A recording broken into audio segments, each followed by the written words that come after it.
Hello and welcome to this wiki walkthrough where we'll format a basic prompt. The link to the wiki article is in the description. Feel free to follow along and then join the Leonardo AI Discord server to share your results with the community. This guide was crafted by Danny, Malachi and Eric. Links to their Leonardo AI profiles are provided in the description below. This guide will assist you in creating a simple working prompt immediately.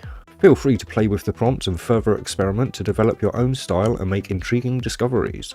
For more precise results, maintain the prompt as a list of subjects and details you wish to apply to the generation, separated by commas. The terms presented here are just a small sample of what's possible, intended to spark your imagination. Once again, don't hesitate to later employ other styles and characters you have in mind. Let's craft our prompt using elements from each part. Part 1. Describe the style. We'll opt for selfie style. Part 2. Describe the main focus of the image, its appearance and action. Let's try Leonardo da Vinci. Part 3. Describe the scene and background. Let's place him standing in a workshop. Part 4. Add more details to set the composition, the lighting, the framing, etc. Studio lighting should enhance this selfie.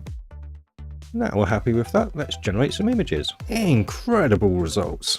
I'll be sharing these on Discord. Join me there and have fun creating until the next wiki walkthrough.